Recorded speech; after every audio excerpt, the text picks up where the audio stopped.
Hello students, this is Dr. Mamta, your science teacher. Students, today I am going to start your chapter number 4, Structure of the Atom. ठीक है बच्चों? So let's start. Yes बच्चों, structure of the atom.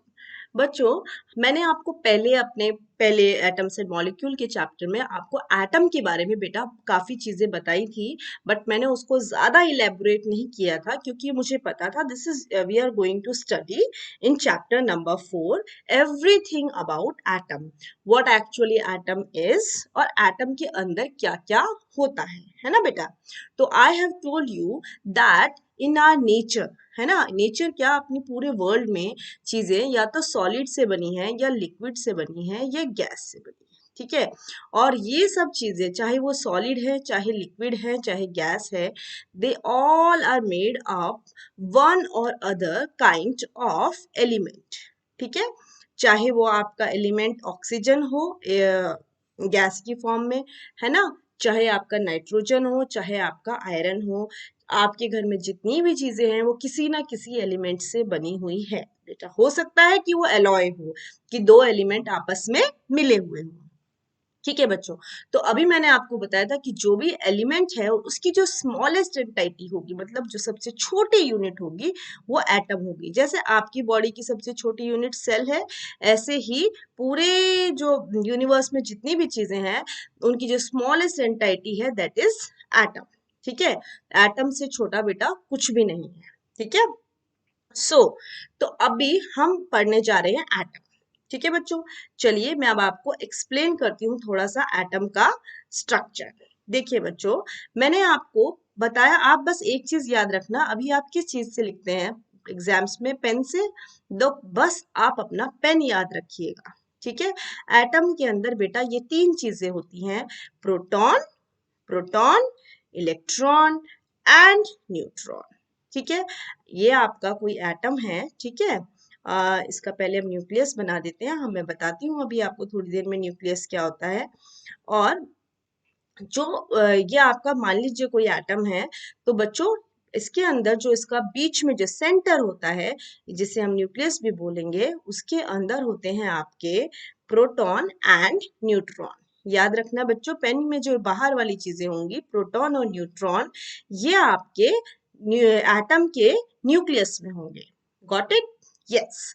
Now atom के चारों तरफ बच्चों electrons revolve करते हैं, ठीक है, वो अपने अपने ऑर्बिट में इवॉल्व करते हैं। अब ये ऑर्बिट्स क्या है, कैसे रिवॉल्व करते हैं, ये सब चीजें हम इसी चैप्टर में पढ़ने वाले हैं, ठीक है।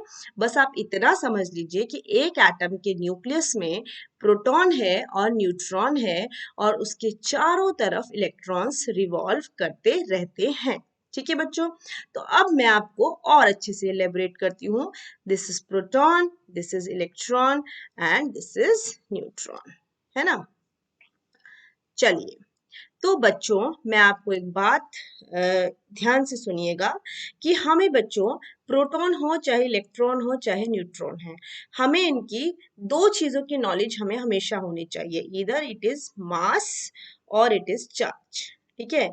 ये दो चीजों का मालूम होना हमें बहुत जरूरी है, मास of proton electron and neutron and charge of proton electron and neutron, ठीक है। ये हमें जानना बहुत जरूरी है, ठीक है। चलिए अब बच्चों थोड़ा सा आप लोग ध्यान से सुनिएगा। पहले सबसे पहले हम बात करते हैं बच्चों मास की, ठीक है। मास की अगर हम बात करें तो जो आपका प्रोटॉन है, देखो बच्चा, एक तो बात ये है कि एटम इतना छोटा होता है, इतना छोटा होता है कि उसका मास आप किलोग्राम और ग्राम्स में एक्सपेक्ट मत करना, ठीक है। बहुत बहुत बहुत बहुत बहुत कम होता है, ठीक है। नाउ अगर हम प्रोटॉन की बात करें तो इसका मास होता है 1, बेटा पहले हम बात कर रहे हैं मास की, ठीक है, याद रखिएगा 1.67 इंटू 10⁻⁻27 माइनस है बच्चों, तो देखिए कि कितना कम होगा, इमेजिन कीजिए कि कितना कम होगा, ठीक है। This is mass of proton, ठीक है। Now we will talk about mass of, पहले हम न्यूट्रॉन की बात करते हैं बेटा। इट इज मोर और लेस इक्वल 1.67 इंटू 10⁻⁻⁷ -27। ठीक है, तो आप ध्यान से देखिए कि दोनों का मास मोर और लेस बराबर है और इलेक्ट्रॉन का मास बेटा इन दोनों से भी बहुत बहुत बहुत कम होता है। ठीक है, इसीलिए जब हम किसी एटम का मास की बात जब हम करते हैं तो हम इलेक्ट्रॉन्स के मास को कंसीडर ही नहीं करते, क्योंकि इलेक्ट्रॉन का मास इतना कम होता है, इतना कम होता है कि हम जब एटम का मास जिसे कहेंगे हम एटॉमिक मास मेजर करेंगे तो हम इलेक्ट्रॉन का मास काउंट ही नहीं करते। ठीक है, फिर भी आपको इलेक्ट्रॉन का मास पता होना चाहिए 9.11 इंटू 10⁻31। ठीक है, ये होता है, देखिए -31 आ गया बच्चों, तो सोचिए कितना कम होगा, -27 से तो और कम। ठीक है, तो याद रखिएगा जब भी हम किसी एटम के मास की बात करेंगे तो हम सिर्फ और सिर्फ उसका प्रोटॉन और न्यूट्रॉन का मास काउंट करेंगे, हम इलेक्ट्रॉन का मास कभी काउंट करते ही नहीं हैं। याद रखिएगा बच्चों। ठीक है, ये तो बात हो गई बच्चों आपकी मास की। अब हम बात करते हैं चार्ज की। ठीक है, देखिए ध्यान से सुनिएगा कि एक जो एटम होता है वो इलेक्ट्रिकली न्यूट्रल होता है, मतलब उसमें पॉजिटिव नेगेटिव चार्ज होते तो हैं लेकिन वो न्यूट्रलाइज हो जाते हैं। अब कैसे न्यूट्रलाइज हो जाते हैं वो मैं आपको बताती हूँ। मास बच्चों आपको आई गेस समझ आ गया होगा कि प्रोटॉन इलेक्ट्रॉन और न्यूट्रॉन में हम इलेक्ट्रॉन के मास को कंसिडर नहीं करते हैं, क्योंकि इलेक्ट्रॉन का मास बहुत बहुत बहुत कम होता है। ठीक है, नाउ हम बात करते हैं चार्ज की। हम लिखते हैं प्रोटॉन, न्यूट्रॉन एंड इलेक्ट्रॉन। ठीक है बच्चों, ध्यान से सुनिएगा। प्रोटॉन का जो चार्ज है बच्चों, जो प्रोटॉन का चार्ज है दैट इज 1.6 इंटू 10⁻⁻19 कूलम। ठीक है, कूलम बच्चों ऐसा यूनिट होती है। ठीक है, एंड इलेक्ट्रॉन का ये देखिए बच्चों 1.6 है तो आप इसको प्लस भी मान सकते हैं, अगर कोई निशान नहीं होता है तो हम उसको प्लस कंसीडर करते हैं। ठीक है, और जो आपका इलेक्ट्रॉन का मास होता है दैट इज -1.6 इंटू 10⁻⁻19 कूलम। ठीक है, और न्यूट्रॉन का बच्चों कोई चार्ज नहीं होता है, न्यूट्रॉन का चार्ज 0 होता है। ऑलवेज रिमेंबर कि न्यूट्रॉन का कोई चार्ज नहीं होता है, रादर यू कैन से इट इज न्यूट्रल। न्यूट्रल। ठीक है, तो याद रखना P for proton, P for positive, उसका चार्ज पॉजिटिव है और इलेक्ट्रॉन का चार्ज नेगेटिव होता है, इसीलिए हम प्रोटॉन को ऐसे भी रिप्रेजेंट कर देते हैं P प्लस, इलेक्ट्रॉन को हम ऐसे रिप्रेजेंट करते हैं। ठीक है, तो क्योंकि charges are same but they are same in magnitude is same, but see here it is positive charge and here it is negative charge, तो पॉजिटिव और नेगेटिव की वजह से बच्चों जो आपका जो इलेक्ट्रॉन है, सॉरी जो आपका पूरा एटम है वो इलेक्ट्रिकली न्यूट्रल होता है। आई गेस बच्चों आपको समझ आ गया होगा कि हमारा जो एटम है वो इलेक्ट्रिकली न्यूट्रल क्यों होता है। ठीक है, न्यूट्रॉन का कोई चार्ज नहीं होता है और प्रोटॉन का पॉजिटिव होता है, तो वो magnitude is same 1.6 into 10⁻⁻19, but this is positive and this is negative, इसीलिए ये न्यूट्रलाइज कर देते हैं और इनका कोई चार्ज नहीं होता, इट बिकम्स इलेक्ट्रिकली न्यूट्रल। तो आई गेस बच्चों आप लोगों को समझ आ गया होगा, तो ध्यान रखिएगा बच्चों, मैं एक बार क्विकली आपको एक रिवीजन करा देती हूँ कि जो आपका अगर हम मास की बात करें और हम चार्ज की बात करें तो हमारा जो इलेक्ट्रॉन है उसका मास हम कंसिडर नहीं करते, और चार्ज के केस में आपका जो न्यूट्रॉन है, ठीक है ना, न्यूट्रॉन का कोई चार्ज नहीं होता। ठीक है, बाकी दोनों के होते हैं। ठीक है, तो इसीलिए बेटा जब हम किसी का एटॉमिक मास की बात करेंगे तो हम इलेक्ट्रॉन के चार्ज को कंसीडर नहीं करते, क्योंकि बहुत कम होता है, 9.1 इंटू 10⁻⁻31 बहुत बहुत कम अमाउंट होती है। आई गेस बच्चों आपको समझ आ गया है, नहीं समझ आया है तो आप मुझे कमेंट सेक्शन में बताइए। चलिए बच्चों, अब हम थोड़ा सा बच्चों नेक्स्ट देखते हैं कि हमारा नेक्स्ट पेज क्या है। देखिए बच्चों, दिस इज अबाउट मॉडल्स। देखो बच्चों, जब एटम की डिस्कवरी हुई थी बच्चों, ठीक है, अराउंड 1900 सेंचुरी के आसपास बहुत सारे साइंटिस्ट ने अपना कंट्रीब्यूशन दिया था। ठीक है। तो अभी हम साइंटिस्ट तो बेटा बहुत सारे थे, गोल्डस्टेन भी थे, बुर थे, रदरफोर्ड थे, थॉमसन थे, है ना, और आपके एक नील बोहर थे, बहुत सारे साइंटिस्ट थे। लेकिन हमारे सिलेबस में जिन साइंटिस्ट का डिस्कशन हो रहा है और उनका जिनका मेजर कंट्रीब्यूशन रहा है, ठीक है, मैं उनके बारे में बताऊंगी। तो बच्चों, आप लोग जानते होंगे कि चैनल्स की क्या होती है, टीआरपी, है ना। लेकिन आज हम टीआरपी नहीं पढ़ेंगे, आज हम पढ़ेंगे टीआरबी। ठीक है। अब बोल रहे हो कि मैम आप सीरियल्स की बात क्यों कर रहे हो? ये मैं आपको बच्चों सिर्फ याद कराने के लिए कर रही हूँ कि जो साइंटिस्ट थे जिनका कंट्रीब्यूशन था, टी मतलब थॉमसन, में ये वे जो साइंटिस्ट हैं जिनका बहुत ज्यादा कंट्रीब्यूशन रहा बच्चों एटम्स की डिस्कवरी में, ठीक है, जिन्होंने एटम के स्ट्रक्चर के बारे में अपनी काफी सारी एक्सपेरिमेंट्स किए, ठीक है। एंड देन इज रदरफोर्ड, ठीक है, and then is your Niels Bohr. ठीक है बेटा, तो याद रखिएगा थॉमसन, रदरफोर्ड, नील बोहर, इन इन तीनों साइंटिस्ट ने का बहुत मेजर कंट्रीब्यूशन रहा है। अब हम वन बाय वन डिस्कस करेंगे कि किस किस साइंटिस्ट ने अपना क्या क्या मॉडल दिया, ठीक है।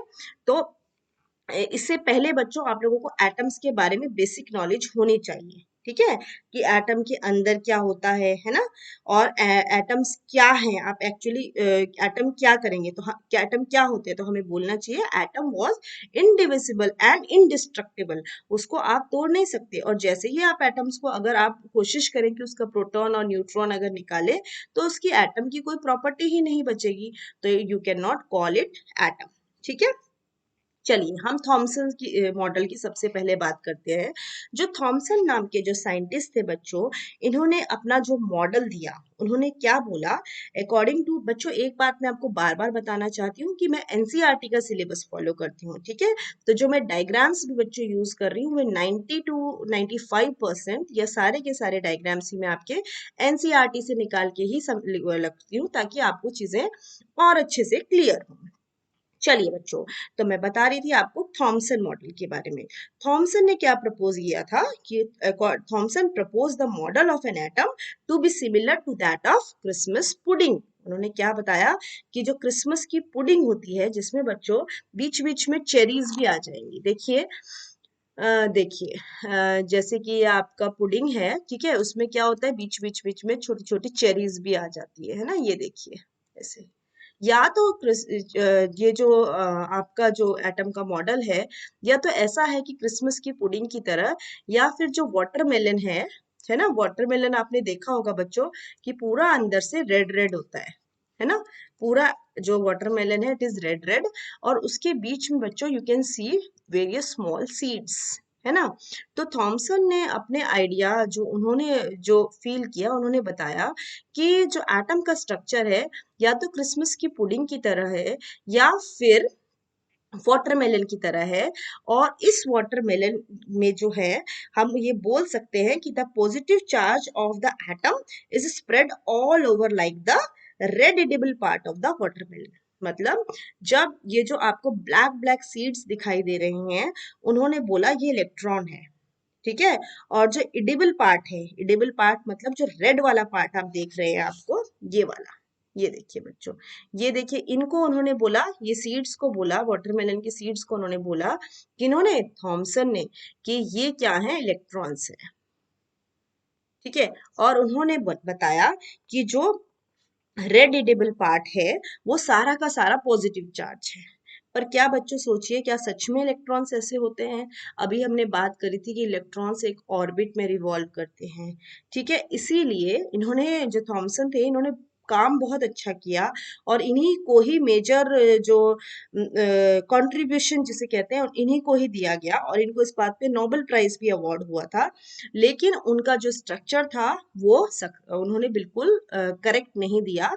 इलेक्ट्रॉन्स बच्चों इस तरीके से नहीं होते हैं, ठीक है, they revolve in some particular discrete orbits, ठीक है। तो उन्होंने अपना जो मॉडल दिया था, ये दिया था, लेकिन उन्होंने कुछ जो अपने बातें इसके अकॉर्डिंग बताई थी। तो उन्होंने सबसे पहली बात बताई थी कि an atom consist of a positively charge sphere and electrons are embedded in it. उन्होंने बोला कि एटम क्या है, एक पॉजिटिवली चार्ज स्फीयर है और उसके बीच में जो इलेक्ट्रॉन्स हैं वो एम्बेडिंग होते हैं, उनके बीच में लगे हुए होते हैं, ठीक है। And the negative and positive charges are equal in magnitude. इन्होंने बताया कि जो नेगेटिव और पॉजिटिव चार्ज है वो मैग्नीट्यूड में इक्वल होते हैं। ये बात तो उन्होंने सही कही थी। और इन्होंने ही बताया कि था कि atom as a whole is electrically neutral. ये चीज थॉमसन ने ही बताई थी, इसीलिए इनको बहुत क्रेडिट दिया जा सकता है जाता है। लेकिन उनका दिया हुआ मॉडल सक्सेसफुल नहीं रहा। ठीक है बच्चों, चलिए अब हमारे टीआरपी में से टी हो गए हैं, अब हम करते हैं अपनी रदरफोर्ड की बात। ठीक है, जो रदरफोर्ड नाम के साइंटिस्ट थे, इन्होंने बच्चों एक अपना एक्सपेरिमेंट किया था। लेट मी सी बेटा, एक मिनट, नेक्स्ट। हाँ जी बच्चों, इसमें हम ये वाला जो मॉडल है आपकी बुक में भी होगा, ये मॉडल रदरफोर्ड नाम के साइंटिस्ट ने दिया था। इन्होंने क्या किया था, इन्होंने बच्चों इनका बहुत बड़ा कंट्रीब्यूशन था। पहली बात तो इनका बहुत बड़ा कंट्रीब्यूशन था एटम्स के स्ट्रक्चर के बारे में बताने में। इन्होंने बहुत सारी बातें अपने एक एक्सपेरिमेंट से प्रूव कर दी थी। ठीक है, तो उन्होंने क्या किया था बच्चों, सबसे पहले उन्होंने अपना एक एक्सपेरिमेंट डिजाइन किया था। ठीक है, और उस एक्सपेरिमेंट में बेटा कुछ चीजें याद रखिएगा। गोल्ड फॉयल, ठीक है, गोल्ड फॉयल क्यों ली थी वो मैं अभी आपको बताती हूँ। ठीक है, और अल्फा पार्टिकल्स लिए थे। ठीक है, अल्फा पार्टिकल्स किए थे। बम्बार्डमेंट हुआ था। ये इंपॉर्टेंट वर्ड्स बता रही हूँ जो बेटा इन्होंने किया था। किसका किससे बम्बार्डमेंट किया था वो मैं अभी आपको बताती हूँ, और क्यों किया था ये भी बताती हूँ। ठीक है, तो इन्होंने क्या किया था बच्चों, ही सेलेक्टेड गोल्ड फॉयल। अब पहली बात कि उन्होंने गोल्ड फॉयल ही क्यों सेलेक्ट करी, उन्होंने क्यों नहीं आयरन की फॉयल या एल्यूमिनियम की फॉयल या किसी और चीज की फॉयल। तो बच्चों आपने अपनी आई गेस 8th क्लास में पढ़ा होगा कि जो आपके मेटल्स होते हैं, metals are highly malleable and ductile, उनकी फिजिकल प्रॉपर्टी में आपने पढ़ा होगा। तो मेलिएबिलिटी का क्या मतलब होता है बच्चों, कि आप अगर उसकी पिटाई करें तो that will convert into thin sheet, पतली शीट में कन्वर्ट हो सकते हैं, उनको बहुत पतली पतली शीट में हम कन्वर्ट कर सकते हैं। तो ये तो आप सबको पता है, गोल्ड इज अ मेटल। ठीक है, तो because of its this is very malleable, है ना। तो बिकॉज ऑफ इट्स मेलिएबिलिटी ये हम लोग जो रदरफोर्ड ने गोल्ड के फॉयल को चूज किया था, क्योंकि जितनी पतली फॉयल होगी बच्चा उतने ही जो एटम्स होंगे वो स्प्रेड होंगे इस पे, मतलब उनकी ज्यादा लेयर्स नहीं बनेगी। तो जितनी पतली लेयर होगी उतना ही इजी होगा अपने एक्सपेरिमेंट को कंडक्ट करना, है ना। तो इसीलिए इन्होंने गोल्ड फॉयल को सिलेक्ट किया था, because of its good malleability. Malleability ductility आप लोगों को पता होगा। मेलिएबिलिटी में क्या होता है कि मेटल को शीट में कन्वर्ट कर दिया जाता है और डक्टिलिटी में उसको वायर्स में कन्वर्ट कर दिया जाता है। ठीक है, तो सबसे पहली चीज उन्होंने गोल्ड फॉयल को सेलेक्ट किया था। ठीक है, गोल्ड फॉयल को सेलेक्ट करने के बावजूद भी बच्चों जो इनकी एक जो लेयर थी, जिसे कहते हैं एक लेयर, उस लेयर में लगभग लगभग 1000 एटम्स थे। ठीक है, तो आप सोचिए कि इतना हाईली मेलिएबल होने के बावजूद भी 1000 एटम है, तो आप इमेजिन कीजिए कि एटम कितना छोटा होता होगा। ठीक है बच्चों, फिर उन्होंने क्या किया था, सबसे पहला काम तो उन्होंने गोल्ड फॉयल ली थी। ठीक है, दूसरा काम किया था उन्होंने अल्फा पार्टिकल्स को लिया। ठीक है, अब अल्फा पार्टिकल्स क्या है, these are doubly charged helium ions. Helium बच्चों मैंने हाइड्रोजन, हीलियम, लिथियम ये सब करके मैंने आपको बेरिलियम, ये चीजें मैंने आपको पिछले लेक्चर में बताई है। ठीक है, आप ध्यान से देखिएगा। तो हीलियम का जैसा कि एटॉमिक नंबर 2 था, आपको याद होगा, और उसका मास हमारा 4 था, वो you rather you can say to be more specific. तो उन्होंने क्या किया था, अल्फा पार्टिकल्स क्या थे, डबली चार्ज हीलियम आयन, मतलब उनका जो मास था बच्चों वो हीलियम के मास के बराबर था। ठीक है, और ये बहुत फास्टली मूव करते हैं बच्चों अल्फा पार्टिकल। ठीक है, तो इन्होंने फास्टली मूव अल्फा पार्टिकल को, जिनमें बहुत ज्यादा कंसिडरेबल अमाउंट ऑफ एनर्जी थी, उन अल्फा पार्टिकल्स को, ये देखिए आप अपने डायग्राम में, यहाँ गोल्ड फॉयल पे इनका बम्बार्डमेंट कराया। ये देखिए, ठीक है। तो इन्होंने क्या ऑब्जर्व किया है बच्चों, कि जो आपने जैसे ही इन्होंने अल्फा पार्टिकल का बम्बार्डमेंट कराया फॉइल पे, तो उन्होंने देखा कि गोल्ड तो मेटल है, तो इसको टकरा के अल्फा पार्टिकल यहाँ टकरा के वापस आ जाने चाहिए, लेकिन ऐसा नहीं हुआ। हुआ क्या बच्चों, कि जो अल्फा पार्टिकल्स थे वो स्ट्रेट चले गए, ठीक है, वे टकरा के वापस नहीं आए, गोल्ड के एटम्स से टकरा के वापस नहीं आए। ये बच्चों ये सब गोल्ड के एटम्स हैं, ठीक है। और उन्होंने ऑब्जर्व किया कि लगभग कुछ काफी सारों में से थोड़े बहुत में माइल्ड डिफ्लेक्शन हुआ। ये देखिए, ये वाला जो आप एरो आ रहा है, ये देखिए ब्लू कलर का पेन, यहाँ देखिए, ये जाके देखिए थोड़े से एंगल में एक आधा डिफ्लेक्ट हो गया, लेकिन मैक्सिमम सीधे चले गए, ठीक है बच्चों। मैक्सिमम अल्फा पार्टिकल सीधे चले गए, ठीक है, कोई डिफ्लेक्शन नहीं आया, यानी उनके रास्ते में कोई ऑब्स्टिकल नहीं आई, है ना, अल्फा पार्टिकल आपके सीधे चले गए। और उन्होंने ऑब्जर्व किया कि around in every 12,000 gold atoms, लगभग एवरी 12,000 गोल्ड एटम्स के बाद इनका डिफ्लेक्शन तो हुआ, लेकिन 180 डिग्री पे। 180 डिग्री मतलब जिस रास्ते से गए थे उसी रास्ते से वापस आ गए। आपको पता है कि 180 डिग्री ऐसे होता है, स्ट्रेट लाइन में आता है। तो 12,000 में एक एटम, तो बच्चों कोई ऐसी बड़ी बात है नहीं। तो इन सारी बातों से बहुत सारी चीजें रदरफोर्ड के एक्सपेरिमेंट में पता चली, ठीक है। तो उन्होंने क्या क्या अपनी डिस्कवरीज की, मेरे ख्याल से बच्चों आपको एक्सपेरिमेंट समझ आ गया होगा। गोल्ड फॉयल ली, डबली चार्ज अल्फा पार्टिकल्स लिए, और उनका जो मास था काफी ज्यादा था, और उन्होंने जब गोल्ड फॉयल से टकराए तो वो स्ट्रेट निकल गए, और कुछ का माइल्ड डिफ्लेक्शन हुआ, लेकिन कुछ का इन एवरी 12,000 अराउंड एक एटम आपका वापस आ गया, सॉरी एटम नहीं, अल्फा पार्टिकल आपका डिफ्लेक्ट हो गया 180 डिग्री पे, ठीक है। इतना आपको समझ आ गया। तो इन चीजों से बच्चों ये समझने की कोशिश कीजिए कि सोचो कि कितनी सारी ऑब्जर्वेशंस निकल के आई।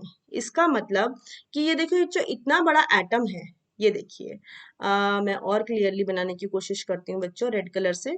ये इतना बड़ा एटम है, और इसमें से आराम से मान लीजिए ये आपकी फेंसिंग है ना, ये कोई फेंसिंग है, इसमें इतनी जगह है, और आपने यहाँ से स्टोन फेंके, तो कितनी कम चांसेस हैं कि ये फेंसिंग पे टकराए और ये स्टोन्स डायरेक्ट क्रॉस होके जा रहे हैं। कुछ ही स्टोन होंगे जो फेंसिंग की जो वायर होंगे उस पर टकरा के वापस आ जाएंगे, है ना। तो आप इसको समझने की कोशिश कीजिए कि ये आपका एक एटम है, और इसमें से जो अल्फा पार्टिकल थे आपके सीधे निकल गए, यानी कि इन चीजों से आपको देखिए कितनी सारी बात पता चल रही है, कि that most of the fast moving alpha particle pass straight through the gold foil, ये हमको पता है, and some of the alpha particle are deflected by the foil by small angle, ये देखिए बच्चों बन रहा है स्मॉल एंगल, ये आपको पता चल गया। तीसरी हमें क्या बताई चली, कि 1 out of every 12,000 particles appear to rebound मतलब थोड़ा सा ये वापस अपने रास्ते से वापस आ गए।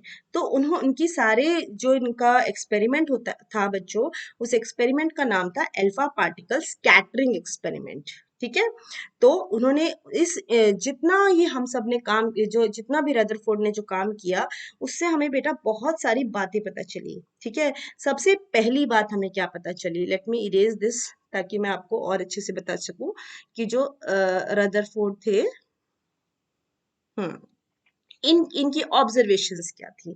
इन्होंने सबसे पहली ऑब्जर्वेशन ये की, ये सब चीजें देखने के बाद, that most of the space inside the atom is empty, यानी ये आपका एटम है और इसके जो ज्यादातर जगह है वो एम्प्टी है। एम्प्टी थी तभी तो अल्फा पार्टिकल उसको क्रॉस कर गया, अगर एम्प्टी नहीं होता तो टकरा जाता और वापस जाता, लेकिन वो स्ट्रेट चला गया। तो that means most of the space inside the atom is empty, so because most of the alpha particle pass through the gold foil without getting deflected, ठीक है। सेकेंड ऑब्जर्वेशन, यानी पहली ऑब्जर्वेशन क्या थी, most of the space is empty, ठीक है। अब alpha particles के इसी एक्सपेरिमेंट में दूसरी बात हमें ये पता चली, कि that very few particles were deflected from there path, indicating that the positive charge of the atom occupies very little space. देखो बच्चों, मैंने आपको एटम्स के स्ट्रक्चर के बारे में बताया था, और ये आपको बताया था कि बीच में प्रोटॉन और न्यूट्रॉन है, ठीक है, और प्रोटॉन आपका पॉजिटिव चार्ज है, है ना, और बाहर आपके इलेक्ट्रॉन्स है जो आपके नेगेटिव चार्ज है। तो ये आपको ये बताना चाह रहे हैं कि बहुत ही छोटे कुछ ही जो अल्फा पार्टिकल्स थे वो डिफ्लेक्ट हो गए। इससे हमें ये पता चलता है कि जो हमारा एक पॉजिटिव पार्ट है ना बच्चों, ये बहुत ही कम जगह ले रहा है। अगर ये ज्यादा जगह लेता तो हमारा जो अल्फा पार्टिकल था वो टकरा जाता और वापस जाता। ठीक है, तो हमें दूसरी बात क्या पता चली, that positive charge of an atom occupies very very little space. दूसरी बात क्या पता चली, लिटिल स्पेस। बहुत इंपॉर्टेंट है बच्चों रदरफोर्ड का। तीसरी बात हमें क्या पता चली, that a very small fraction of alpha particle were deflected by 180 degree. ये आपको पता है कि 12,000 में से एक आधा ही वापस आया था। इससे हमें क्या पता चला, this indicate that all positive charge in mass of the gold atom were concentrated in very small volume with in the atom. सारा का सारा पॉजिटिव चार्ज बहुत ही थोड़ी सी जगह है ये बीच में। ठीक है, और बाकी सब ये क्या है, नेगेटिव चार्ज चारों तरफ है। ठीक है, तो इन सब चीजों से हमें इनको बहुत सारी बातें पता चली। और भी और क्या क्या पता चला बेटा, that there is a positively charge center in the atom called the nucleus. ठीक है, ये पहली बात कि बीच में एक पॉजिटिवली चार्ज, एक मिनट बच्चों मैं कलर चेंज कर देती हूँ ताकि आपको और क्लियर हो जाए कि सेंटर में क्या है, ये है न्यूक्लियस। न्यूक्लियस जो कि पॉजिटिवली चार्ज्ड है। ठीक है, और nearly all the mass of an atom reside in the nucleus. ये बात हो गई। दूसरी, the electron revolve around the nucleus in circular path. ये बात भी रदरफोर्ड ने बताई। और तीसरी बात इन्होंने ये बताई, that the size of the nucleus is very small as compare to the size of the atom. ये पूरा का पूरा एटम आपका इतना बड़ा है और न्यूक्लियस का साइज बहुत छोटा होता है। ठीक है, ये इनके एक्सपेरिमेंट से ही पता चला। ये कैसे पता चला, क्योंकि जो हमारे अल्फा पार्टिकल थे वो सब इसको क्रॉस कर रहे थे। ठीक है, बाकी पार्ट को क्रॉस कर रहे थे। तो मतलब कि जो न्यूक्लियस है वो एटम के साइज के कंपैरिजन में बहुत बहुत बहुत बहुत छोटा है बच्चों, वेरी स्मॉल। आई गेस आपको समझ आ गया। लेकिन बच्चों रदरफोर्ड के एक्सपेरिमेंट भी क्या हो गए, अनसक्सेसफुल हो गए। मतलब उनकी उनकी डिस्कवरीज तो बहुत अच्छी करी उन्होंने, बहुत अच्छी अच्छी बातें बताई, बट उनके ड्रॉबैक्स आ गए। ठीक है, उन ड्रॉबैक्स की वजह से इनका भी मॉडल जो था वो कंप्लीटली एक्सेप्ट नहीं हुआ। ठीक है, तो इसके बाद हमारा आएगा बोहर मॉडल ऑफ एटम। लेकिन उससे पहले हमें ये जानना जरूरी है कि ऐसी क्या प्रॉब्लम थी रदरफोर्ड के मॉडल में। ठीक है, रदरफोर्ड के मॉडल में प्रॉब्लम ये थी कि इन्होंने बताया था कि वो रिवॉल्व कर रहे हैं, है ना। देखिए ये आपका एटम है। ठीक है, तो अभी ध्यान से सुनिए, the revolution of electron in a circular orbit is not expected to be stable. ये इनका ड्रॉबैक था। ठीक है, ये जो चारों तरफ जो आपके इलेक्ट्रॉन रिवॉल्व कर रहे थे ये स्टेबल नहीं थे। ठीक है, क्योंकि ऐसा होता है बच्चों, आप देखिए फिजिक्स की अगर आपको थोड़ी सी नॉलेज हो और आपको स्केलर और वेक्टर क्वांटिटी के बारे में थोड़ा बहुत पता हो, तो देखिए ये सर्कुलर ऑर्बिट में आपका जो इलेक्ट्रॉन है वो रिवॉल्व कर रहा है। ठीक है, तो इसके according that revolving electron would lose some energy. ठीक है, तो क्योंकि क्या कर रहा है, इसमें कुछ ना कुछ एक्सेलरेशन है। ठीक है, क्योंकि ये क्या कर रहा है, अपनी डायरेक्शन हर पॉइंट पे चेंज कर रहा है बच्चों। देखिए हर पॉइंट पे इसकी डायरेक्शन चेंज हो रही है। ठीक है, तो दैट मीन्स कि उसमें any particle in a circular orbit would undergo acceleration, है ना। और ड्यूरिंग एक्सेलरेशन से क्या होगा, charge particle would radiate energy. ठीक है, एक्सेलरेशन की वजह से जो चार्ज पार्टिकल्स होते हैं वो एनर्जी, देखो बेटा जो प्लैंक नाम के एक साइंटिस्ट थे, ये आपके अभी इसमें आएगा नहीं 9th में, ये आपके 11th 12th में आएगा। तो प्लैंक नाम की साइंटिस्ट की ही डिस्कवरी थी जो ये बात बताती है कि the charge particle would radiate energy. ठीक है, तो जो रिवॉल्विंग इलेक्ट्रॉन है they will lose some energy, और जब इनकी धीरे धीरे धीरे एनर्जी खत्म हो जाएगी तो ये न्यूक्लियस में जाके गिर जाएगा। ठीक है, लेकिन ऐसा नहीं होता है। क्या ऐसा होता है, अगर वो न्यूक्लियस में जाके गिर जाए तो एटम तो एग्जिस्ट ही ना करे, और एटम एग्जिस्ट नहीं करेगा तो आपकी चारों तरफ इतनी सारी चीजें हैं वो आप उनको कैसे देख रहे हैं। है ना बच्चों। तो ऐसा नहीं होता है। तो प्लैंक ने बताया था कि प्लैंक नाम के साइंटिस्ट ने बताया था कि that revolution of the electron in a circular orbit is not expected to be stable. ठीक है, it will lose some energy and once it will lose energy it will fall in the nucleus और nucleus में fall होते ही atom की सारी property खत्म। तो this was the drawback. ठीक है, इसके बाद आए हैं बोहर नाम के साइंटिस्ट। अब बोहर नाम के साइंटिस्ट ने एक सिंपल सी बात बताई थी। उन्होंने बोला था कि ये बच्चों आपका एटम है, ये न्यूक्लियस है, sorry let me change the diagram, this is not good. 1 second बच्चों। हाँ, ये आपका कोई एटम है, ठीक है, और उसके बीच में आपका ये न्यूक्लियस है ना बच्चों। तो उन्होंने क्या बताया था कि जो इलेक्ट्रॉन्स आपके इस तरीके से ऑर्बिट में रिवॉल्व कर रहे हैं, 1 सेकेंड। तो उन्होंने बताया कि that only certain special orbit known as discrete orbit of electrons are allowed inside the atom.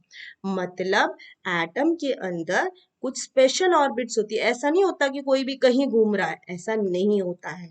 ठीक है, स्पेशल ऑर्बिट्स होती हैं और उनके बाकायदा नाम होते हैं, के, एल, एम, एन। ठीक है, और ये सॉरी बच्चा, ये के है first, this is L, third is M, और इसके बाद इस तरीके से के, एल, एम, एन करके ऑर्बिट्स होती हैं जिनमें इलेक्ट्रॉन्स रिवॉल्व करते हैं। मतलब उनका पर्टिकुलर पाथ होता है। ठीक है, तो only certain special orbit known as discrete orbit of electrons are allowed inside the atom. ठीक है, दूसरी बात, while revolving in discrete orbit the electrons do not radiate energy.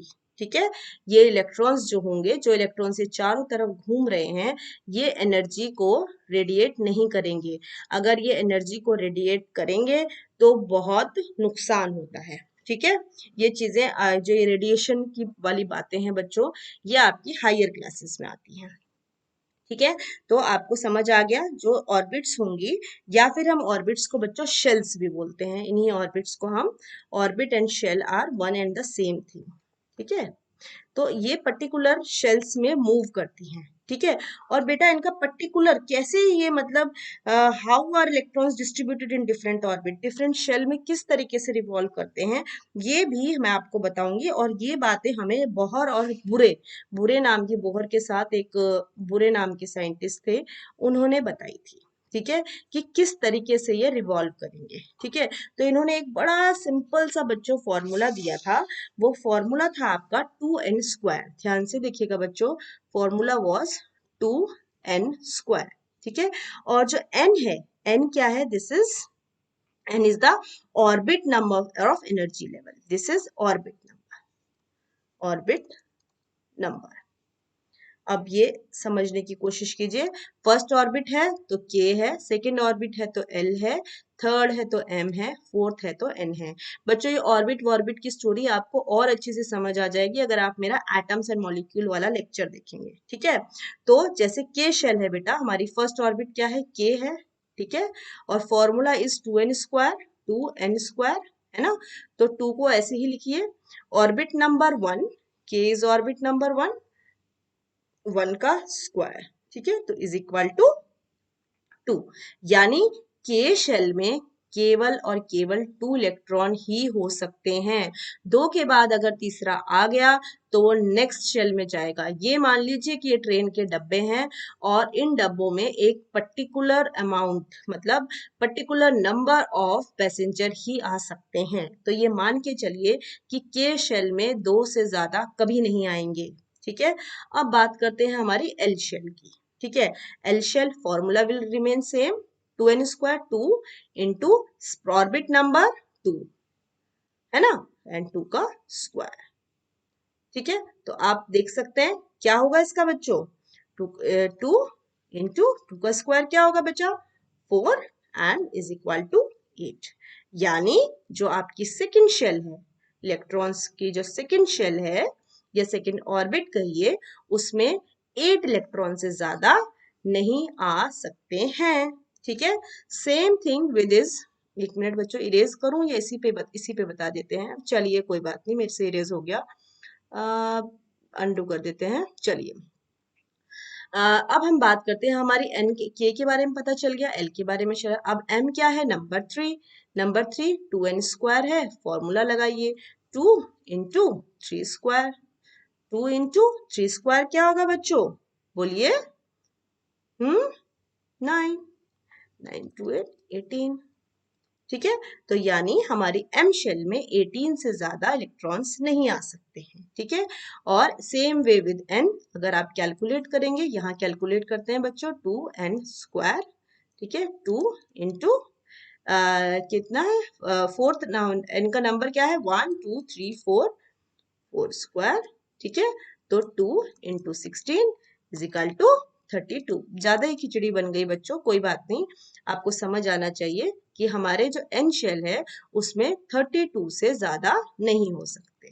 ठीक है, तो हम एक बार और लिख देते हैं, के एल एम एन। ठीक है, के में 2 से ज्यादा नहीं। ठीक है, एल में 8 से ज्यादा नहीं, एम में 18 से ज्यादा नहीं, और एन में आपके 32 से ज्यादा नहीं। ठीक है बच्चों, चलिए, और एक बात और बताई दी गई थी कि दैट, ये बात बच्चों मैं आपको पहले भी बता चुकी हूँ, that maximum number of electrons that can be accommodated in the outer most orbit is 8। मतलब जो मैक्सिमम नंबर ऑफ इलेक्ट्रॉन होगा, मैंने आपको बताया था कि हर एक एलिमेंट की एक टेंडेंसी होगी अपना ऑक्टेट कंप्लीट करने की। ठीक है, उसको 8 तो हर हालत में करने ही करने हैं। ठीक है, इसी से ही मैंने आपको काफी आयनिक फॉर्मेशन के बारे में भी इंफॉर्मेशन दी थी। ठीक है, चलिए, आई गेस आपको समझ आ गया है बच्चों। चलिए, हाँ जी बच्चों, ये देखिए, और आप, ये आपका एनसीईआरटी का ही डायग्राम है। ये देखिए बच्चों, छोटा सा न्यूक्लियस दिख रहा है बच्चों। फर्स्ट शेल आपकी के है, दूसरी आपकी एल है, तीसरी आपकी एम है, चौथी आपकी एन है। ठीक है, और फॉर्मूला इज 2n²। फॉर्मूला लगाइए और बताइए कि फर्स्ट के में कितने आएंगे बच्चों? 2, इसमें 8, इसमें 18, और इसमें 32। कैसे आया? सीधा 2n²। एन इज जो आपकी, जो भी आपका शेल नंबर है या ऑर्बिट नंबर है। ठीक है, next topic is your valency. ठीक है, ये बेटा सेम चीज है जो आपके एनसीईआरटी में भी मेंशन होगी। फर्स्ट में 2, सेकंड में 8, थर्ड में 18, ये मैं आपको डिस्कस कर चुकी हूँ। चलिए बच्चों, नेक्स्ट चलते हैं। This is all about your valency. बच्चों, वैलेंसी के बारे में मैं आपको पिछले लेक्चर में ही बहुत अच्छे से एक्सप्लेन कर चुकी हूँ। आप बहुत ध्यान से देखेंगे तो आपको समझ आ जाएगा। वैलेंसी कुछ नहीं है बच्चों, फिर से थोड़ा सा बताती हूँ। Hydrogen atomic number 1, helium 2, lithium 3, beryllium 4, boron 5। Boron के बाद क्या है? Hydrogen, helium, lithium, beryllium, boron, carbon, nitrogen, oxygen, fluorine and neon, sodium. Sodium को बच्चों Na क्यों लिखेंगे? SO क्यों नहीं लिख दिया? सोडियम को Na इसलिए लिखते हैं क्योंकि लैटिन में सोडियम को हम नेट्रियम बोलते हैं। NaTrIum। ठीक है, this is something extra I am telling you. ठीक है बच्चों, चलिए इससे ज्यादा नहीं जाते। तो हाइड्रोजन का एटॉमिक नंबर 1 होता है। एटॉमिक नंबर बच्चों 20 तक याद रखना। Helium 2, lithium 3, beryllium 4, boron 5, 6, 7, 8, 9, 10, 11। ठीक है, सोडियम का ही देख लेते हैं कि मैंने आपको इलेक्ट्रॉनिक कॉन्फ़िगरेशन बहुत अच्छे से बच्चों बताई है। नहीं पता है आपको तो आप प्लीज एटम्स एंड मॉलिक्यूल वाला एक बेसिक्स करके बच्चों मैंने केमिस्ट्री का एक वीडियो बनाया है, वो आप पक्का देखिएगा। तो जो 11 है इसका एटॉमिक नंबर, तो इसका इलेक्ट्रॉनिक कॉन्फ़िगरेशन होगी 281। तो मैंने आपको पहले ही बताया था, हर एक एलिमेंट की टेंडेंसी होगी अपना ऑक्टेट कंप्लीट करने की। ठीक है, तो इसको खुद को स्टेबल होने के लिए सोडियम का अपना इलेक्ट्रॉन किसी को देना पड़ेगा। मान लीजिए क्लोरीन है, उसके साथ सोडियम क्लोराइड है, तो अपना क्लोरीन को दे देगा। और जैसे ही देते हैं तो देने के बाद पॉजिटिव चार्ज लग जाता है, और पॉजिटिव चार्ज को हम बोलते हैं कैटायन। ठीक है, और नेगेटिव चार्ज को बोलते हैं हम एनायन। तो क्योंकि क्लोरीन ले रहा है, तो आप देखिए मैं रेड पेन से करती हूँ कि मान लीजिए सोडियम क्लोराइड है, तो इसको आयनिक फॉर्म में लिखेंगे तो हम सोडियम पे एक प्लस लगाएंगे, क्लोरीन पे एक माइनस लगाएंगे, क्योंकि सोडियम ने खुद को स्टेबल होने के लिए अपना एक इलेक्ट्रॉन क्लोरीन को दे दिया। ठीक है, तो देते ही पॉजिटिव चार्ज लग जाता है और लेते ही नेगेटिव चार्ज लग जाता है। पॉजिटिव चार्ज हमेशा कैटायन कहलाता है और नेगेटिव चार्ज हमेशा एनायन कहलाता है। तो बेटा इसी तरीके से आप किसी का भी कीजिए, आप हर किसी की वैलेंसी बता सकते हैं। तो इसका मतलब जो हमारा सोडियम का केस था, जो भी लेना और देना होता है दैट इज इट्स वैलेंसी। ठीक है, सोडियम ने 1 दिया तो इसकी वैलेंसी भी 1। ठीक है, क्लोरीन ने 1 लिया, इसकी भी वैलेंसी 1।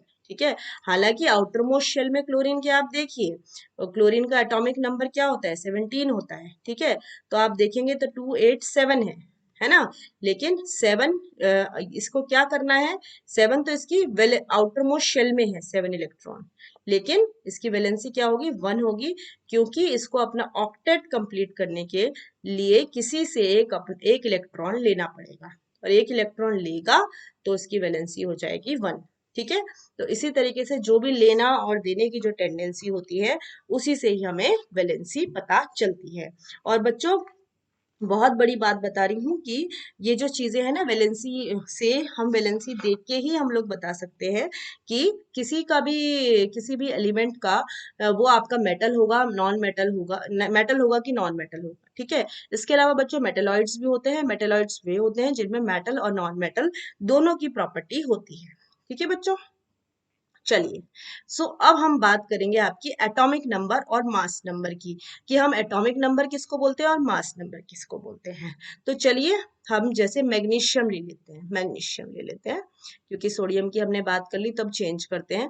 तो याद रखना पहली बात तो बच्चों कि जो हमारा एटॉमिक नंबर होता है उसे हम Z से रिप्रेजेंट करते हैं। ठीक है, और एटॉमिक मास को हम A से रिप्रेजेंट करते हैं। ठीक है, और इस तरीके से लिखते हैं बच्चों, ध्यान रखिएगा कि हम मास को ऊपर लिखते हैं ऐसे, और नंबर को ऐसे लिखते हैं नीचे ऐसे, यहाँ पे नंबर। ठीक है, तो इस तरीके से हम लिखते हैं। ठीक है, तो याद रखना नंबर को Z से रिप्रेजेंट करते हैं, मास को A से रिप्रेजेंट करते हैं। तो जैसे कि ये आपका मैग्नीशियम है ना, हम मैग्नीशियम लिखते हैं, क्यों इसका एटॉमिक नंबर क्या है, मैग्नीशियम का एटॉमिक नंबर इज 12, तो 12 नीचे लिखेंगे और उसका जो भी मास होगा वो हम ऊपर लिखेंगे। ठीक है बच्चों, तो ऐसा होता है। ठीक है, तो पहले तो आप उनका रिप्रेजेंटेशन सीख लीजिए। अब मैं आपको बताने जा रही हूँ कि क्या एटॉमिक नंबर होता है और क्या मास नंबर होता है। ध्यान से सुनिएगा बच्चों, मैंने आपको सिर्फ 3 चीजें बताई थी कि एक एटम के अंदर होती है, प्रोटॉन, इलेक्ट्रॉन और न्यूट्रॉन। ठीक है, कंफ्यूज मत होइएगा, ध्यान से सुनिएगा। हम पहले बात कर रहे हैं एटॉमिक नंबर की। ठीक है, हर एक, ध्यान से सुनना बच्चों, हर एक एटम में हर एक एटम में number of electron are always equal to number of proton. ठीक है, इलेक्ट्रॉन और प्रोटॉन हमेशा बराबर होते हैं। मान लीजिए कि किसी भी मान लीजिए मैग्नीशियम है, उसका इसमें इलेक्ट्रॉन है 12। ठीक है, तो उसमें प्रोटॉन भी 12 ही होंगे। ठीक है, तो याद रखिएगा किसी भी एटम में ईदर नंबर ऑफ इलेक्ट्रॉन और number of proton is called its atomic number. या तो आप इलेक्ट्रॉन के नंबर काउंट कर लो या प्रोटॉन के कर लो, बात तो एक ही है, दोनों ही इक्वल होते हैं। तो या तो नंबर ऑफ इलेक्ट्रॉन या number of proton is called its atomic number. ठीक है, या तो आप इलेक्ट्रॉन काउंट कर लो या प्रोटॉन कर लो। ठीक है, दैट इज एटॉमिक नंबर। ठीक है, दूसरी बात, अब हम बात करते हैं एटॉमिक मास की। मास क्या होता है बच्चों, मैंने आपको पहले ही बता था कि जो इलेक्ट्रॉन, आपकी 3 चीजें थी, प्रोटॉन, इलेक्ट्रॉन, न्यूट्रॉन, और मैंने स्टार्टिंग में ही बताया था कि जो इलेक्ट्रॉन का मास होता है वो नेग्लिजिबल होता है, बहुत कम होता है, इसलिए हम उसको कंसिडर नहीं करते। तो प्रोटॉन और न्यूट्रॉन का जो कंबाइन करके जो मास आएगा वो होता है उसका एटॉमिक मास। उसके जितने पार्टिकल्स होंगे उनका मास निकालेंगे और वो उसका होता है एटॉमिक मास। ठीक है, प्रोटॉन और न्यूट्रॉन, कंफ्यूज मत होइएगा, इलेक्ट्रॉन या प्रोटॉन होते हैं एटॉमिक नंबर, और प्रोटॉन और न्यूट्रॉन का एडिशन होता है एटॉमिक मास। ठीक है, मान लीजिए आप अपना कार्बन ले लीजिए, मान लीजिए कि कार्बन में 6 प्रोटॉन है। ठीक है, और 6 न्यूट्रॉन है, तो यानी कि जो आपका कार्बन होगा उसका मास होगा 12। समझ गए बच्चों, जितने प्रोटॉन होंगे और जितने न्यूट्रॉन होंगे उनका एडिशन, उनके मास का addition is called its atomic mass. मेरे ख्याल से आपको समझ आ गया। ठीक है, अब हम बात करेंगे आपकी आइसोटोप्स की। एक मिनट बच्चों। हाँ जी बच्चों, अब हम बात करते हैं, दो चीजें आएंगी बच्चों, आइसोटॉप्स एंड आइसोबार्स। इनमें भी कंफ्यूज मत होइएगा बेटा, क्योंकि बच्चे अक्सर प्रोटॉन इलेक्ट्रॉन न्यूट्रॉन में कंफ्यूज हो जाते हैं, तो थोड़ा सा 2-3 बार देखेंगे तो आपके क्लियर हो जाएगा। ठीक है, तो याद रखना बच्चों, कुछ चीजें, ठीक है, नेचर में कुछ चीजें, मतलब आई मीन टू से कुछ एलिमेंट, ठीक है, ऐसे हैं जिनका जो एटॉमिक नंबर तो सेम है लेकिन मास नंबर अलग है। समझे? मान लीजिए कि जैसा आपका कार्बन है, कार्बन नेचर में दो तरीके से मिलेगा। ठीक है, उसका एटॉमिक नंबर तो बेटा 6 ही रहेगा, लेकिन किसी कोई एक टाइप का कार्बन था जिसका मास जो था 12 था, और कोई था कि उसका 14 था। ठीक है, तो यानी वो rather if I will explain, so a number of atom of some element have been identified which have the same atomic number but different mass number. ठीक है, those are called isotope. Same atomic number, different mass number, those are called isotope. तो बेटा वही carbon का तो बेटा सबसे ज्यादा फेमस है। ठीक है, इसके बाद हाइड्रोजन का भी होता है। अगर हाइड्रोजन का देखिए बच्चों, एटॉमिक नंबर तो 1 ही रहेगा चाहे कितने भी आइसोटोप हो, है ना, एटॉमिक नंबर तो 1 ही रहेगा, लेकिन जो हाइड्रोजन जिसका एटॉमिक नंबर 1 है और मास नंबर भी 1 है, उसे हम बोलते हैं प्रोटियम। क्या बोलते हैं बच्चों? प्रोटियम। ठीक है, अभी कोई हाइड्रोजन होगा, उसका एटॉमिक नंबर 1 होगा और उसका मास नंबर 2 होगा, तो उसको हम बोलते हैं ड्यूट्रियम। बच्चों मेरा पेन, ओके, हाँ, ड्यूट्रियम। ठीक है, और कोई हाइड्रोजन होगा जिसका एटॉमिक नंबर तो 1 ही रहेगा, लेकिन हाइड्रोजन हमारा का उसका एटॉमिक मास जो होगा वो 3 होगा, तो हम उसको बोलते हैं ट्रीटियम। नाम अलग हो जाते हैं। तो आप ये समझने की कोशिश कीजिए, जो एलिमेंट्स जिनका नेचर में अलग अलग फॉर्म में मिलते हैं, सबका एटॉमिक नंबर सेम होता है बट मास नंबर अलग होता है, तो वो आइसोटोप होते हैं। ठीक है, और आइसोबार भी समझ लीजिए बेटा साथ के साथ ही। आइसोबार में क्या होगा बेटा, उल्टा हो जाएगा। आइसोबार में क्या होगा कि जैसे आपका मैं एग्जांपल दे देती हूँ, उससे आप और अच्छे से समझेंगे। आर्गन, सॉरी, आर्गन है, ठीक है, एंड आपका कैल्शियम है। ठीक है, दोनों दोनों का आप देखिए एटॉमिक नंबर, आर्गन का 18 होता है, इसीलिए मैं बच्चों बोलती हूँ कि एटॉमिक नंबर 20 तक याद होना चाहिए। आर्गन का 18 होता है और कैल्शियम का 20 होता है, लेकिन ठीक है, देखिए इनका एटॉमिक नंबर अलग है लेकिन मास नंबर दोनों का 40 है। तो वे एलिमेंट्स जो नेचर में, ठीक है, एलिमेंट्स तो अलग अलग हैं लेकिन उनके मास नंबर सेम है, दोज आर कॉल्ड आइसोबार। ठीक है, bar means mass number same, tope means atomic number same. I guess बच्चों कंफ्यूज मत होना। ठीक है, अब बेटा आप बोलोगे कि ऐसे तो बहुत सारी चीजें हैं जो नेचर में है जिनका आइसोटोप्स प्रेजेंट है नेचर में, तो फिर आप उनका मास कैसे बताओगे, है ना? आप कैसे बताओगे कि 12 है या 14 है या क्या है? तो इस केस में क्या किया जाता है, जिसका बेटा जिसकी आइसोटोपिक फॉर्म होती है, एक मिनट बच्चों इरेज करके बताती हूँ। फॉर एग्जाम्पल आपका क्लोरीन का एग्जाम्पल आपकी बुक में होगा, है ना बच्चों? तो क्लोरीन का आपको पता है कि एक टाइप का जो आइसोटोप होगा उसका मास होगा 35 U। ठीक है, और एक टाइप का मास होगा जिसका मास होगा एक टाइप का आइसोटोप होगा जिसका मास होगा 37U। अब तो कंफ्यूजन हो गया कि हम क्लोरीन का 35 बताएं कि 37 बताएं। तो बच्चों इस केस में क्या किया जाता है कि इनका एवरेज लिया जाता है। अब एवरेज कैसे लेंगे कि नेचर में कौन सा आइसोटोप ज्यादा मिलता है। ठीक है, मान लीजिए कि नेचर में ये जो आपका 35U वाला है ये ज्यादा मिलता है, 75% ये मिल रहा है मान लीजिए। ठीक है, मतलब, और ये आपका मान लीजिए 25%, तो रेशो के फॉर्म में हम कहें तो 3:1 हुआ, है ना? तो हम इनका क्या करते हैं बच्चों, इनकी परसेंटेज निकाल लेते हैं और फिर उनका एडिशन कर लेते हैं। जैसे कि आपका 35 है वाला जो आइसोटोप है, ठीक है, वो आपका 75% है नेचर में, 75% है ना? प्लस एक आपका आइसोटोप है जिसका मास 37 था, है ना बच्चों, और वो आपका नेचर में 25% ही था। इन दोनों का बच्चों एडिशन ये पूरा कैलकुलेट कर लेते हैं।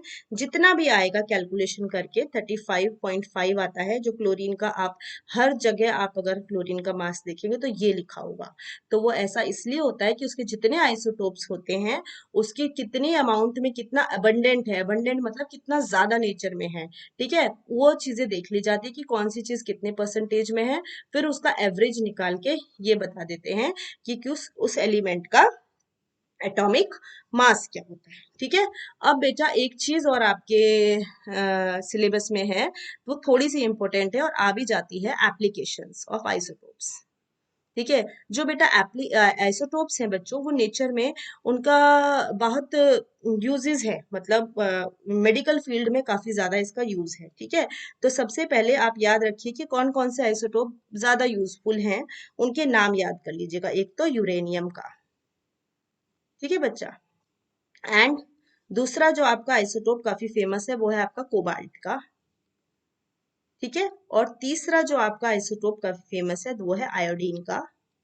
फेमस तो बेटा दूसरे हैं लेकिन मेडिकल फील्ड में, ठीक है, काफी इनका यूज है। ठीक है, मेडिकल फील्ड में भी और न्यूक्लियर फैक्ट्रीज में भी काफी यूज है। तो ये जो सब यूरेनियम है बच्चा, ये न्यूक्लियर फैक्ट्रीज में एज अ फ्यूल यूज होता है। ठीक है, in nuclear reaction rather you can say, nuclear reactions में। ठीक है, ये आपको आगे बहुत 11th में है बच्चों ये चीजें, कि इसके आइसोटोप और आइसो क्या क्या इनके मास हैं, एक का 237 235 समथिंग, ये सब चीजें आपकी आगे आएंगी। बस याद रखिएगा न्यूक्लियर रिएक्शन में यूरेनियम यूज होता है। ठीक है, क्योंकि यूरेनियम के आइसोटोप नेचर में प्रेजेंट है। ठीक है, कोबाल्ट का जो आइसोटोप है बच्चों, ये कैंसर के ट्रीटमेंट में यूज होता है। आप इसको ऐसे याद कर लीजिएगा, C4 कोबाल्ट, C4 कैंसर। ठीक है, एंड आयोडीन का जो आपका है आइसोटोप, वो गॉइटर के ट्रीटमेंट में यूज होता है। ठीक है, तो ये तीन आइसोटोप है जिनके एप्लीकेशंस काफी इम्पोर्टेंट है। ठीक है, तो ये चीज आप याद रखिएगा। तो बच्चों ये हुआ आपका चैप्टर फिनिश। ठीक है, तो बहुत ही इंपॉर्टेंट चीजें मैं आपको बताने जा रही हूँ कि आपको पता होना चाहिए कि आपके एटम के अंदर क्या क्या है। ठीक है, फिर आपको पता होना चाहिए कि उनका मास क्या है। ठीक है, फिर आपको पता होना चाहिए कि उनका चार्ज क्या है। ठीक है बच्चों, फटाफट रिवाइंड करा रही हूँ कि क्या क्या चीजें आपको पता होनी चाहिए, अपने बेसिक्स क्लियर रखिए बच्चों, है ना। ये सब चीजें आपको जब पता होगा, एटम का स्ट्रक्चर होगा पता होगा, तो आपने जो रदरफोर्ड है ना, और जो क्या थे दूसरे साइंटिस्ट कौन थे, हाँ टी, पहले तो थॉमसन ने काम किया था, थॉमसन, रदरफोर्ड एंड तीसरे थे बोहर। इन तीनों ने अपना जो जो अपनी डिटेल्स दी थी वो आप लोगों को याद होगी। थॉमसन ने क्या बताया था कि वाटरमेलन जैसा स्ट्रक्चर है, जिसमें छोटे छोटे जो सीड्स होंगे वो इलेक्ट्रॉन्स की तरह होंगे। रदरफोर्ड ने अपना गोल्ड फॉयल वाला एक्सपेरिमेंट किया था, अल्फा पार्टिकल बम्बार्डमेंट का। और बोहर जो नाम के साइंटिस्ट ने बताया था कि वो कोई एनर्जी इमिट नहीं करते हैं, जो कि हमारा रदरफोर्ड का ड्रॉबैक था, और वे एक पर्टिकुलर KLMN शेल में रिवॉल्व करते हैं। ठीक है, ये चीजें आपको पता होनी चाहिए।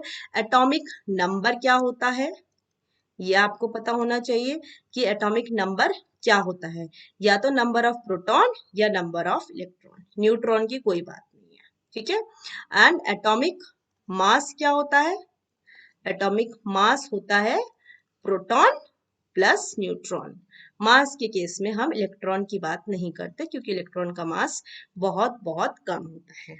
चलिए बच्चों, इसके साथ हमारा ये चैप्टर हुआ पूरा फिनिश। ठीक है, अच्छा ये चीज बच्चों याद रखना कि डिस्कवरी ऑफ इलेक्ट्रॉन और प्रोटॉन, इसका क्रेडिट किसको जाता है, ये मैं आपको बता देती हूँ, जे थॉमसन को और गोल्डस्टीन नाम के साइंटिस्ट थे। ठीक है, इलेक्ट्रॉन की डिस्कवरी का क्रेडिट हम थॉमसन को देते हैं, और प्रोटॉन की डिस्कवरी का जो हम क्रेडिट देते हैं वो गोल्डस्टीन को देते हैं, याद रखिएगा। ठीक है, और जे थॉमसन ने, वो तो सब चीजें मैंने आपको बताई हो कि the electrons are embedded in a positive sphere. चलिए बच्चों, इसके साथ हमारा ये चैप्टर फिनिश हुआ। आपके कोई भी डाउट है बच्चों, आप कमेंट सेक्शन में डाल सकते हैं। And if you like my video, please like, subscribe and share. Thank you बच्चों, बाय बाय।